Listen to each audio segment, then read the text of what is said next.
Hi, this is Dr. Tanji, the sex doctor, and the question of the day is how to have safe sex when you have herpes. For many, the word herpes, and I mean genital herpes, is scary and something that people want to avoid. However, with genital herpes, the stigma it carries, it's greater than the infection. So let's talk about herpes, what it is, how it spreads, what to do if you get it, and how to still have satisfying sexual relationships in spite of having genital herpes or being with somebody who has it. So what is herpes? Genital herpes is classified as a sexually transmitted infection caused by the herpes simplex virus 2 or HSV2, which is in the family of the herpes simplex virus 1, which causes the oral herpes. However, saying that genital herpes is sexually transmitted can be deceiving because of how it is passed on from person to person, which I will go over in this video. Genital herpes is very common in the United States. In 2018, the Centers for Disease Control and Prevention, or CDC, estimates show that there were 572,000 new genital herpes infections in the US among people aged from 14 to 49 years old. The World Health Organization reports that at least 11.9% of Americans in that same age group have HSV2, and theoretically, this means 195 million people in the United States who may have the genital herpes infection. It is important to note that not every herpes infection actually causes symptoms, and if it does, it is not always in the genitals, which may contribute to the confusion and fear of herpes even more. A herpes infection can be latent, which means that the virus can lie dormant in a person's system without causing any symptoms at all. Because of this, not everybody who has herpes knows it, even though the CDC estimates that about 776,000 people have herpes every year in the US. So how is herpes simplex 2 or genital herpes transmitted? Herpes can be passed on through sexual contact, be it vaginal, anal, or oral. But despite popular belief, herpes isn't only spread those ways. Herpes can be transmitted with skin-to-skin contact when there is a flare-up and there are active sores, also called lesions.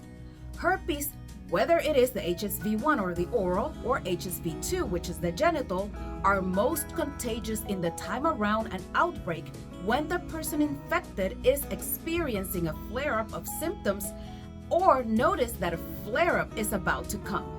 Unfortunately, this doesn't mean that herpes can't be transmitted when the person who has it is asymptomatic or has no symptoms or a flare-up.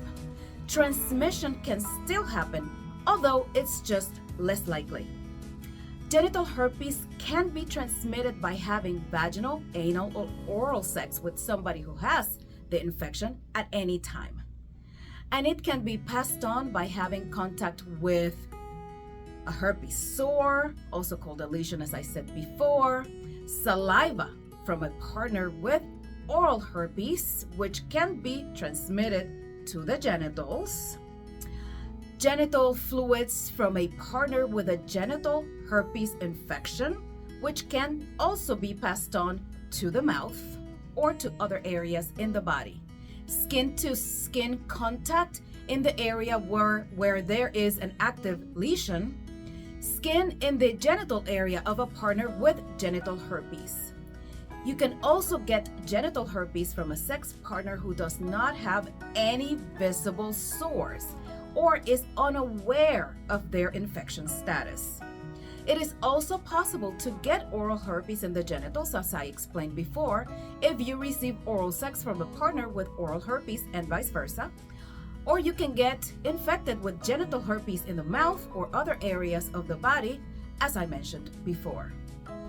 But to debunk some of the myths around transmission, people cannot get herpes from toilet seats or bedding or swimming pools or by sharing clothes or touching objects such as silverware, soap, or towels. It is important to find out whether or not you have herpes if you suspect that your current or past sexual partners may have had it or may have it, or you notice some lesions around the genital area that seem suspicious.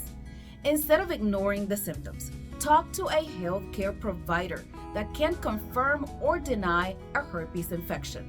So, how can you have safer sex if you have herpes?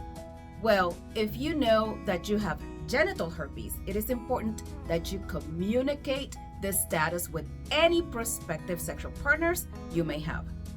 Although disclosing a herpes status or infection can lead to an awkward conversation, or you may fear the rejection from the other person, sharing your status is the right and ethical thing to do.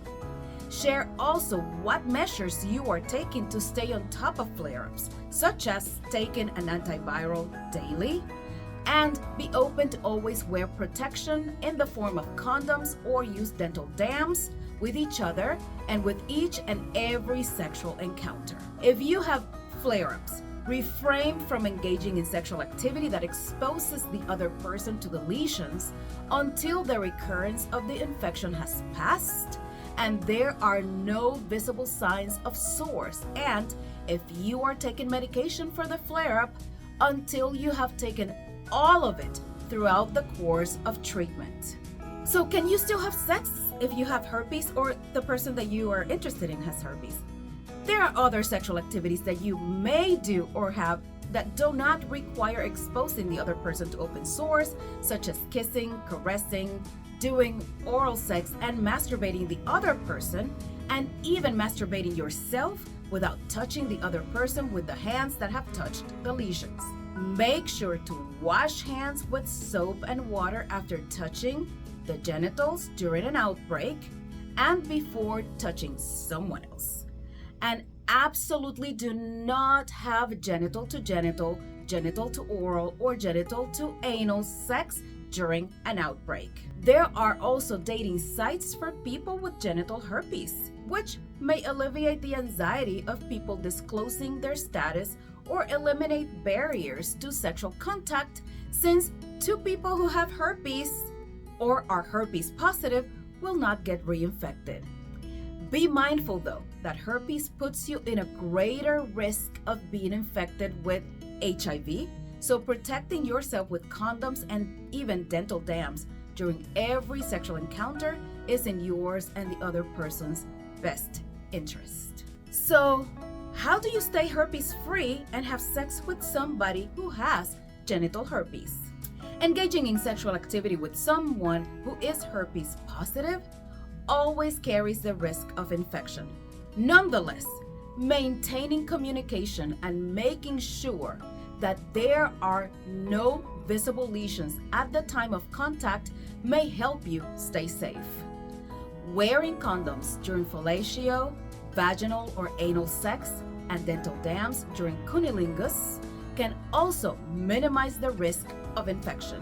Be aware, however, that lesions can appear in places that are not covered by the condoms or the dental dams, and there is always a risk.